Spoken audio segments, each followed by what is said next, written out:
Salam alaikum wa rahmatullahi wa barakatuh. Un sujet assez intéressant, important pour les ingénieurs qui débutent dans le domaine de la conception électrique basse tension. Aujourd'hui, je vais vous parler de la première étape, juste la première étape, loin du dossier administratif, hein. Je ne parle pas du cahier des charges et tout ça, je parle de l'aspect technique, vraiment technique, hein. Donc, la première étape à faire quand on reçoit une demande pour une étude électrique, par exemple, moi, dans cette vidéo, je vais prendre l'exemple d'une usine. Qu'est-ce qu'on va faire en premier lieu? Donc là, je vais demander au client donc, de me donner le plan d'implantation des équipements sous format AutoCAD. Je puisse déjà un plan de masse avec la limitation du terrain, avec les bâtiments, des hangars et ainsi de suite. Et à l'intérieur, je dois lui demander également l'implantation de ces machines avec un listing sur Excel, par exemple, un tableau Excel avec l'ensemble des machines, toutes les informations relatives aux machines qui vont m'aider pour pouvoir calculer. Donc, il va me donner les consommations des machines, la nature de la tension, donc triphasé ou bien mono, la tension elle-même, parfois c'est pas à 400 volts, c'est pas à 230 volts, ça peut être une tension différente. Donc, je lui demande toutes les informations et bien évidemment la consommation en kilowatts ou bien en ampères, le cosinus phi, tout ça, je dois l'avoir en premier lieu. Donc, les deux choses, le plan de masse avec l'implantation des machines dans les hangars, plus le listing, un tableau avec tout l'ensemble des informations sur les machines pour que je puisse faire un premier draft. Donc, moi, ce que je vais faire, c'est juste un premier draft qui va me permettre d'enchaîner par la suite les différentes étapes, notamment juste après, donc je dois implanter, moi, la première étape, c'est implanter les tableaux électriques, implanter le post-transformation, faire une implantation des cheminements des câbles. Donc, pourquoi? Parce que quand je vais implanter les chemins de câbles, je vais connaître la longueur des câbles, la longueur des liaisons entre, par exemple, un tableau électrique et une machine. Après ça, dès que j'ai décidé telle machine, elle doit être alimentée de tel tableau, je peux faire un schéma unifilaire général. Donc, ce schéma unifilaire général, il va être également en version draft, en version brouillon, qui va évoluer au fur et à mesure du projet. Et par la suite, il y aura le bilan de puissance, évidemment. Donc, c'est la troisième étape, le bilan de puissance. Dès que le bilan de puissance il est figé, on peut attaquer tout le reste.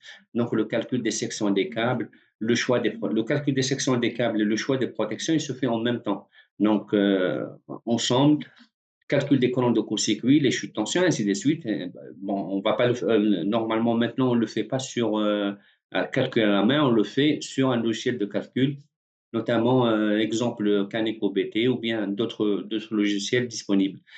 En tout cas, pour ceux qui ne me connaissent pas, je suis Lorman Bossard, ingénieur en électrotechnique. Je suis formateur, donc j'assure des études électriques et en même temps, je forme les ingénieurs dans le domaine de la conception électrique basse tension. Donc, ne partez pas loin, à tout de suite.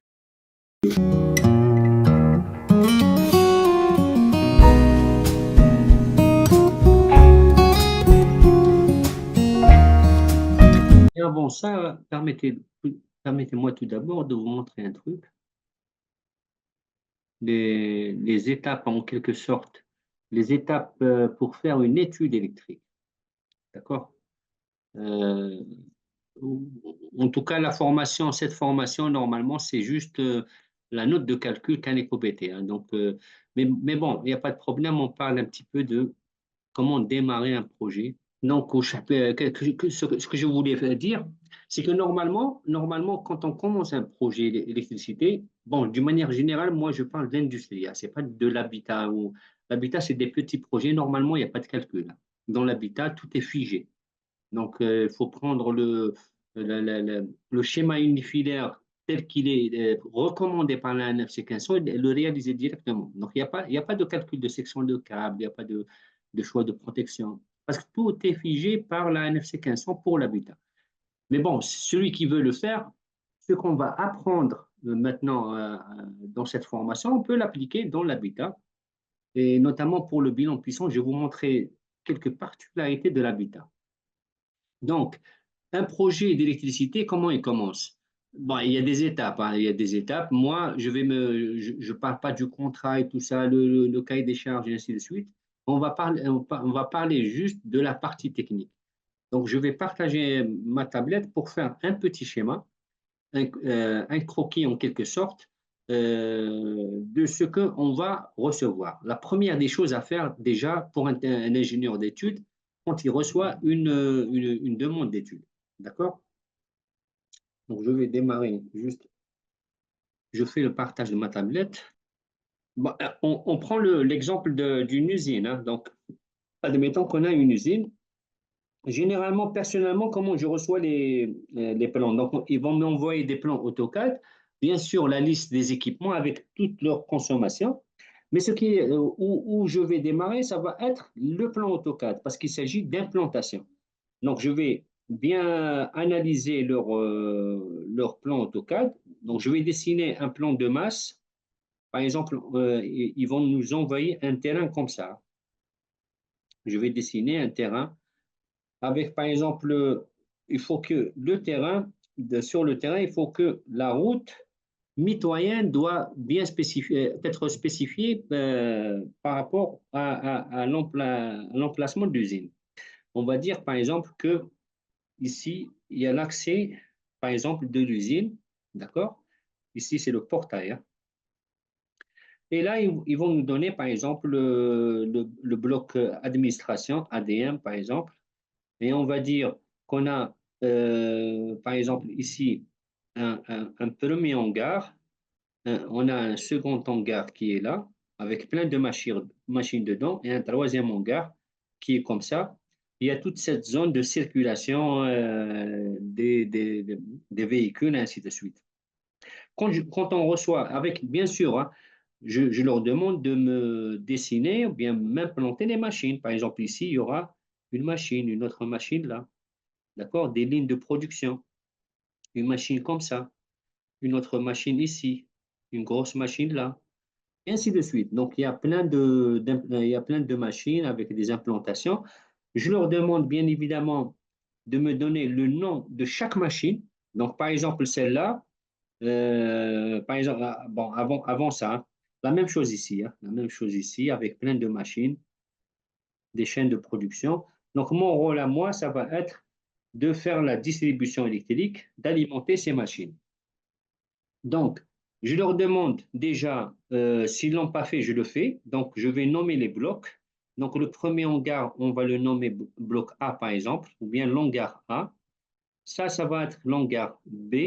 Et là, ça va être l'hangar C. D'accord? Et on doit identifier chaque récepteur, chaque machine dans les hangars. Par exemple, cette machine, on va la nommer A1. Celle-là, ça va être A2, A3, A4, A5. Pourquoi je le fais? Parce que quand on va attaquer Caneco BT, ça va nous aider dans l'identification des départs, des circuits. Donc, chaque circuit va alimenter telle ou telle machine. Bien sûr, sur le plan AutoCAD, moi, je vais avoir un code comme ça, A1, A2, ainsi de suite. Ici, ça va être B1, B2, B3, et ainsi de suite. C1, C2, C3, et ainsi de suite. Donc, et à côté, ils vont me donner un tableau Excel, par exemple, avec l'ensemble des machines. Donc, ça va être le repère de la machine, par exemple A1. Bien sûr, la désignation de la machine. On va dire extrudeuse, par exemple, extrudeuse. Et par la suite, les informations relatives à la consommation électrique. Conso électrique, ça, on va le voir tout à l'heure. D'accord? Bien sûr, la nature du départ, triphasé, mono, tout ça, le cosinus suit. Bon, donc ma première réflexion, je vois un plan comme ça, je vais me poser la question. Déjà, c'est un grand projet, il nécessitera certainement un post-transformation. D'accord? Donc, je dois implanter tout d'abord le poste. Où est-ce qu'il doit être installé? Donc là, j'ai plusieurs limites, hein. La première limite déjà, c'est le souhait du propriétaire. Assez souvent, le propriétaire, il va dédier un emplacement. Il va te dire, par exemple, tu dois travailler ici. D'accord? ou bien il va te dire tu dois travailler là. Pourquoi? Parce que lui, il projette à faire une extension ici, à mettre un truc. Ça, c'est la première problématique. Euh, Qu'est-ce qu'il y a d'autre? D'un point de vue technique, moi, je souhaite être le plus proche possible de la charge. Donc, normalement, ma charge, le bloc A, il est là, d'accord?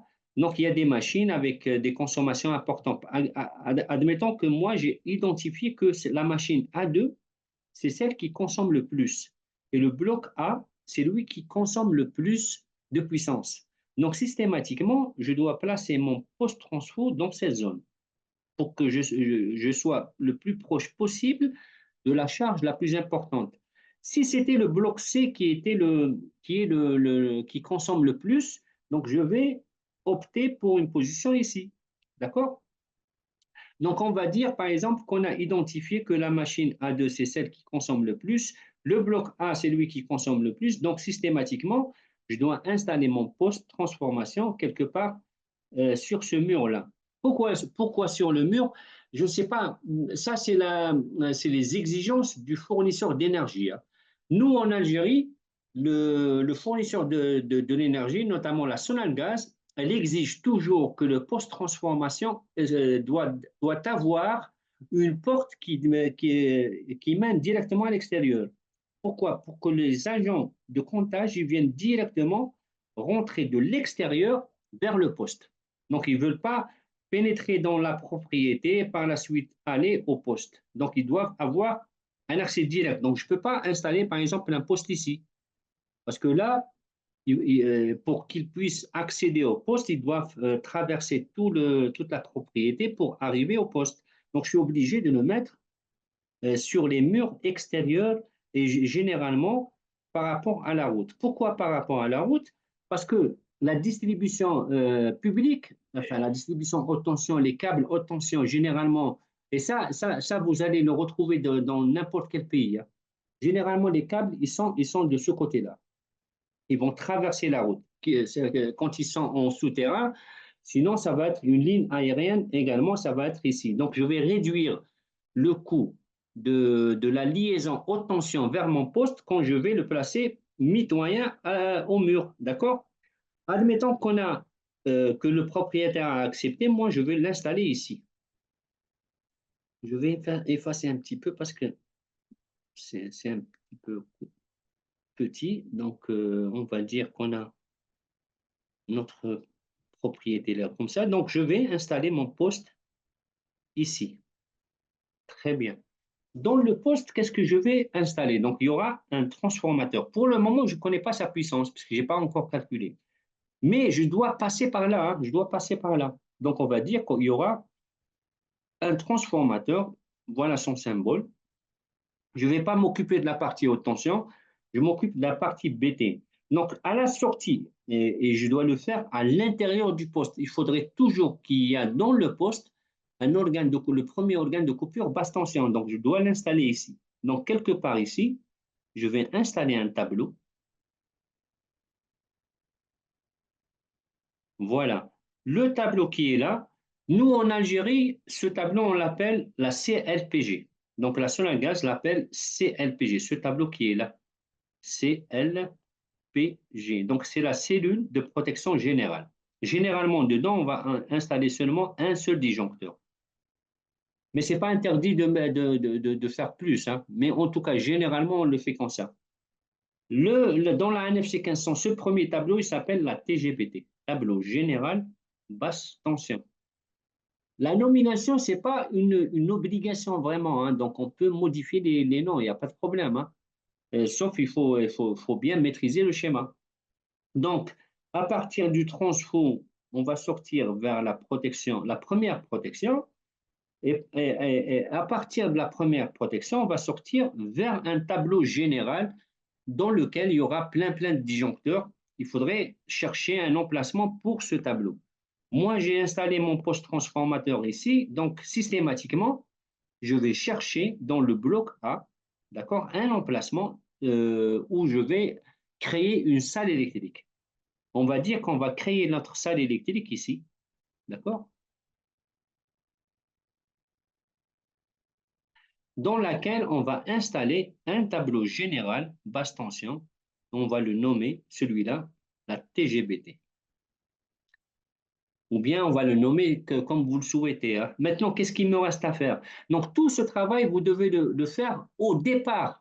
Donc, c'est le brouillon que vous devez faire au départ, avant même que vous fassiez le bilan, hein. Maintenant, qu'est-ce qu'il me reste? Comment je vais relier de la CLPG vers la TGBT? Il me faut un cheminement. Plusieurs possibilités s'offrent à nous.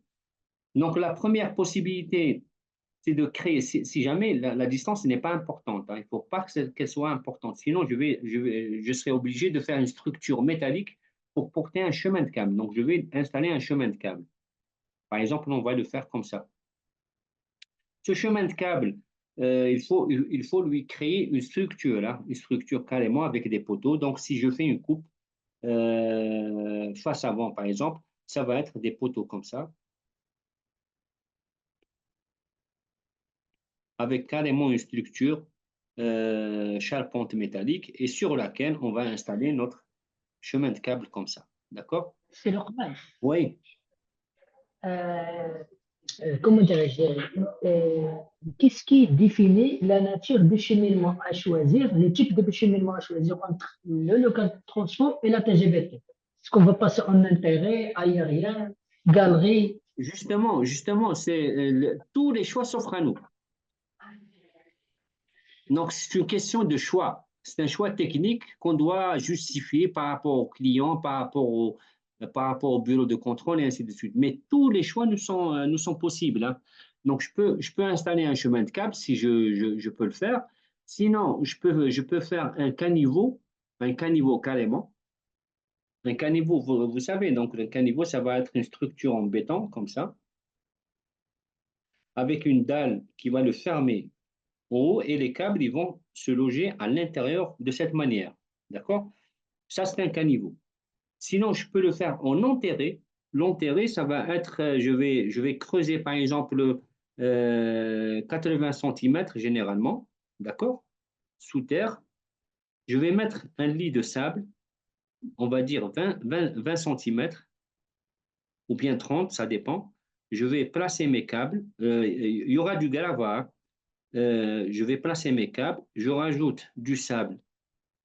Et là, je vais mettre du gravat pour rembler un petit peu le truc.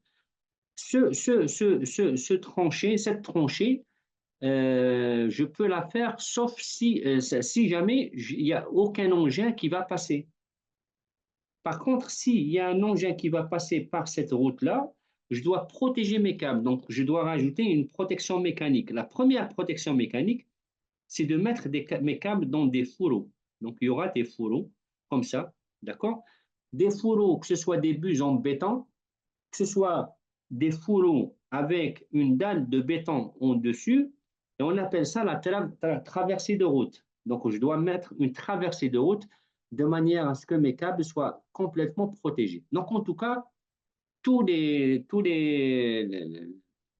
cas de figure sont possibles. Il y a à peu près au-delà de 70 modes de pause, à peu près. On les verra demain, enfin, le début de semaine, Inch'Allah. Chaque mode de pause, il a ses avantages et ses inconvénients. Le meilleur des chemins, des modes de pause, c'est le chemin de câble. Pourquoi? Parce qu'il est aéré. Le plus mauvais, déjà, on a l'enterré, c'est très mauvais, et également, le caniveau également n'est pas vraiment bon. D'accord? Pourquoi? Parce que mes câbles, ils vont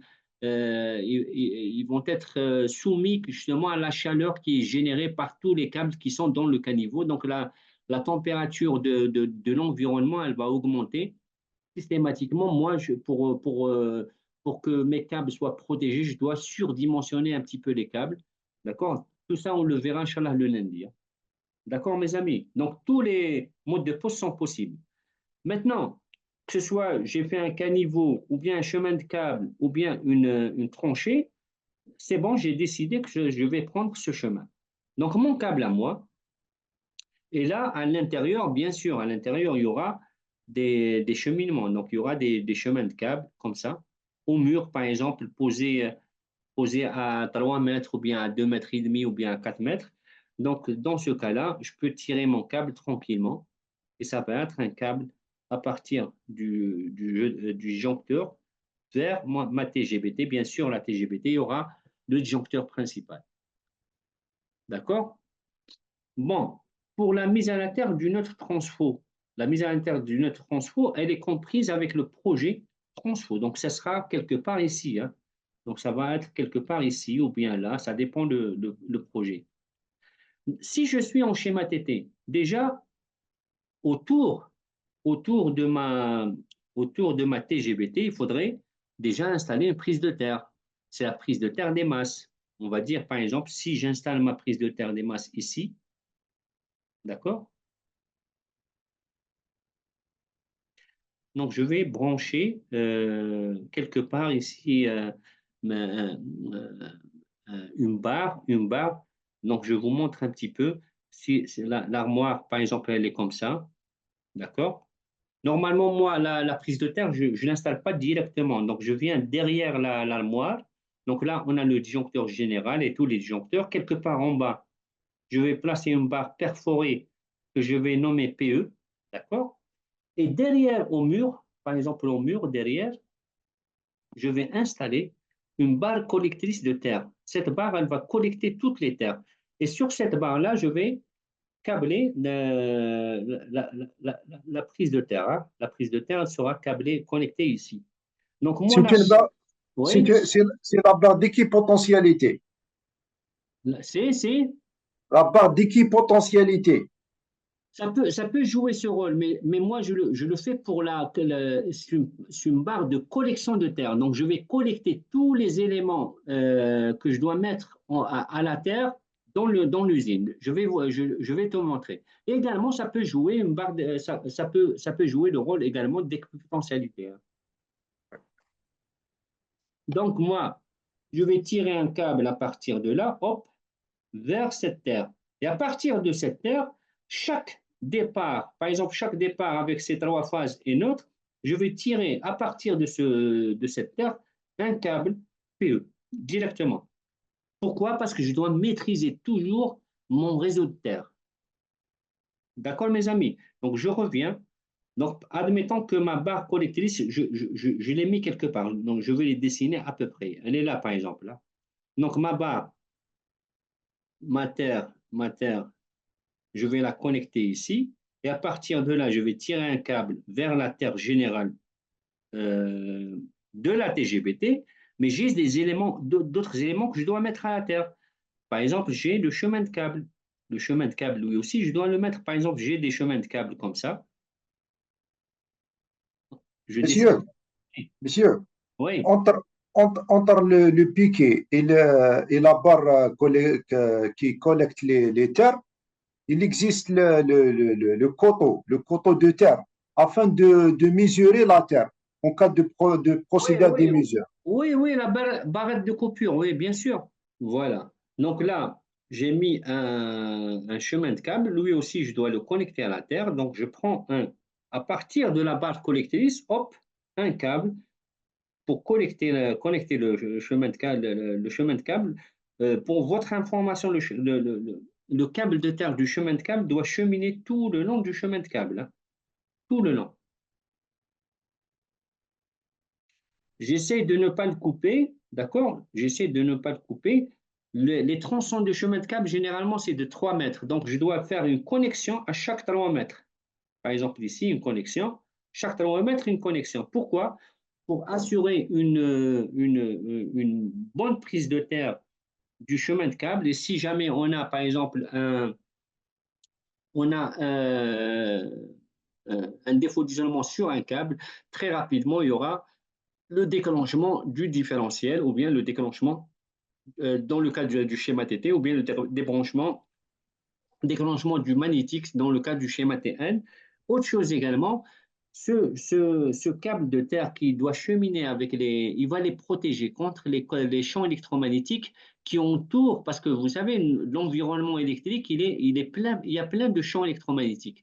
Les champs électromagnétiques, et là il s'agit de la CEM, mes amis, hein, la compatibilité électromagnétique, hein. Donc, C'est le oui, la mise à la terre des chemins de câble est assurée par un conducteur de cuivre nu étalé tout au long du chemin de câble avec des connexions tous les 3 mètres. Chaque coupure du chemin de câble. À chaque Chaque fois que tu coupure, on doit installer une. chaque tronçon, oui, chaque tronçon, on doit connecter le. Voilà. Donc, on a tout mis à la terre. Et maintenant, j'ai installé mes Monsieur, choses. Oui, monsieur, oui. une question qui n'est pas exactement dans le sujet d'aujourd'hui, mais peut-être lors de l'utilisation du logiciel Caneco. Dis-moi. Est-ce que le logiciel prend en charge la détection incendie? Ah non, le logiciel, il est fait que pour la puissance, hein. D'ailleurs, la formation, c'est juste pour la puissance. Ah, très bien, merci. Il y a pas du tout de courant faible, hein. C'est juste pour les alimentations, calcul des sections des câbles et calcul des protections. Très bien, merci. Compris. Donc, une fois on a installé notre chemin de câble, on peut tirer déjà les câbles pour alimenter les différentes machines. Par exemple, cette machine, hop, je vais cheminer mon câble comme ça, cette machine, comme ça, et ainsi de suite. D'accord? Donc, ça me permet de faire quoi déjà? Quand j'installe les chemins de câble, j'installe ma TGBT. Rappelez-vous, la TGBT est là. Là, je suis obligé de mettre un tableau également ici, hein, un tableau qu'on va nommer par exemple le TD par exemple tiré B, par exemple. Là. Ici, on va installer un autre, le TD par exemple C. Et là, dans le bâtiment, il faudrait également un tableau, TD ADM. Donc, systématiquement, il faudrait réfléchir également comment faire passer le câble du bloc A vers le bloc B, comment faire alimenter également le bloc C, d'accord? Et comment faire pour alimenter l'administration. Donc, que ce soit, bon, pour faire tout le tour comme ça, pour alimenter l'administration, je pense que ce n'est pas évident. La solution, je suis obligé de faire une traversée de route, que ce soit je viens ici et je traverse comme ça et je viens, sinon je le fais directement. Et si je le fais directement, ça sous-entend que je vais faire des caniveaux fermés. Pourquoi? Parce qu'il y aura des engins qui vont passer sur le caniveau pour protéger le caniveau. À la fois, je vais alimenter l'administration et en même temps, je vais alimenter le tableau TDC. Pourquoi je le fais? Parce qu'au final, je vais obtenir un schéma unifilaire de toute la distribution. Donc, rappelez-vous, on a le transfo, la CLPG, la TGBT. À partir de la TGBT, il y a plein de machines. Et par la suite, il y aura le tableau TDB, TDC et l'administration. Donc, on va faire ce schéma rapidement. Donc, ça va donner quelque chose comme ça, un schéma unifilaire. Donc, avec lequel on va démarrer. Donc, il y aura le premier tableau qu'on va nommer par exemple CLPG ou comme vous le souhaitez, hein, un câble sans protection directement vers un autre tableau TGBT qu'on va nommer TGBT, d'accord? On va faire des pointillés comme ça que tout le monde va comprendre que tout ce qui est dans le rectangle, il est dans la TGBT. Et à partir de là, on va démarrer, par exemple, toutes les machines qu'on avait vues tout à l'heure, C1, C2, et ainsi de suite, et des différents tableaux. C'est normal. Oui, S'il te plaît, le câble qui chemine depuis la CLPG vers la TGBT. oui, Pourquoi on a utilisé qu'un seul disjoncteur? Le disjoncteur, c'est pour la protection de la TGBT ou bien du câble? oui, je comprends, oui. Là, pourquoi il y a il n'y a pas de protection? Parce que tout simplement, dans la CLPG, je n'ai pas d'autre départ. Il y a un seul départ. Parce que dans la TGBT, j'ai installé un seul disjoncteur. Dans le cas où j'ai d'autres disjoncteurs, là, j'aurai l'obligation d'installer un disjoncteur ici. D'accord? Donc, finalement, ce disjoncteur, c'est lui qui va protéger le jeu de barre et également le câble. Monsieur, Oui, Rachid. pour la partie secours, on va la parler plus tard. Oui, la partie secourue, quand on va attaquer, Le on va le groupe, faire. Oui, le groupe Caneco BT. électrogène. Oui, Merci. oui. Oui, c'est la norme. Écoute, Wadir, en termes de dimensionnement, hein, Si par exemple, moi, par exemple, j'ai installé ici, on va dire, un transfo de 630 kVA. D'accord? 630 kVA, il va nous délivrer à peu près 909 ampères. D'accord? Juste pour information, l'UTE 15105, UTE à 15105, qu'on va voir tout à l'heure, c'est elle qui, c'est avec cette norme qu'on va faire le calcul du bilan, ainsi de suite, nous donne un calcul approximatif. Hein. Quand on a des KVA, quand on a des KVA et on veut passer à l'ampère, donc la conversion rapide, qu'est-ce qu'on fait? On va multiplier fois un facteur de 1,5, à peu près 1,5. Ça va nous donner, bon, ça ne va pas te donner cette valeur, mais ça va nous donner une valeur approximative. Ça, c'est pour faire nos calculs du chantier, hein, approximativement. Donc là, on a 909. Pour le calibre de la protection, le yen, normalement, on doit choisir un 1000 ampères. Hein, 1000 ampères. Il devrait suffire. Donc, la norme, qu'est-ce qu'elle dit? Le câble qui est là, il doit être dimensionné à 100% de la puissance du transfo. Donc, on doit le dimensionner à 909 ampères. D'accord, ce câble. Par la suite, moi, j'ai installé un tableau électrique dans lequel il y a un seul disjoncteur. Ici, ce câble, comment je dois le dimensionner? Parce que moi, puisque j'ai installé le transfo et je reviens au schéma, installer un transfo de 630 kVA ici, d'accord? Et ma TGBT, elle est là, c'est elle qui va me délivrer de la puissance vers les différentes machines. Normalement, si mon dimensionnement est bon, ici, je dois cheminer les 630 kVA. Ça veut dire que le câble qui est là, je dois le dimensionner également pour 630 kVA. Parce que si je le dimensionne, par exemple, pour 400 kVA, j'ai perdu de la puissance. Donc, pourquoi choisir un disjoncteur de transfo de 630 et par la suite tirer un câble qui va cheminer seulement 400 kVA? Donc, c'est pour cette raison que moi, je dis que ce câble doit être également dimensionné pour l'ensemble de la puissance, étant donné qu'il n'y a aucun autre départ ici. Il n'y aura pas de réserve. D'accord? Par contre, en termes normatifs, il n'y a que ce câble qui est obligatoire. Donc, ce câble, on doit obligatoirement le calculer par rapport à toute la puissance 630 kVA. Et moi, par ma réflexion, j'ai dit, il faut faire l'extension de cette obligation à ce câble pour être cohérent. D'accord? Il faut être cohérent. Je t'en prie, Wadia. Donc là, on a... Monsieur, Oui, j'ajoute une information, oui, il y a une relation pratique entre la S et I, c'est-à-dire la puissance apparente et le courant. C'est que I égale 3 demi I, 3 demi S, donc 1,5 fois S, comme vous avez dit, oui. et c'est une relation pratique. Et j'ouvre une parenthèse, c'est qu'un ingénieur, quand il travaille sur terrain, dans les premiers temps, ça sera magnifique quand il va faire un bureau d'études. Ça va faciliter les choses. Oui, oui, calcul rapide pour le chantier. Calcul rapide, parce que nous avons utilisé cette formule lorsqu'on était en chantier. Oui, oui, c'est ça, oui. Mais bon, Euh, pour le bureau d'études, lui, il va pas l'utiliser. Nous, on va utiliser le calcul exact. Très bien. D'accord? Donc là, c'est bon, on a fait notre schéma unifilaire. Donc là, ici, il y aura le tableau TDB, il y aura le tableau TDC, et ainsi de suite. Donc, on a fait notre schéma. Pourquoi je dois le faire au départ? Parce qu'on va voir tout à l'heure, quand on va attaquer le bilan, on va appliquer des coefficients, notamment le coefficient KS, le coefficient de simultanéité, sur le jeu de barre pour calculer justement le disjoncteur et le câble. D'accord? Parce qu'il y aura certainement une différence quand je vais alimenter l'ensemble de l'usine à partir du même tableau par rapport à celui qui va faire une répartition, plusieurs tableaux, donc il y aura plusieurs coefficients différents.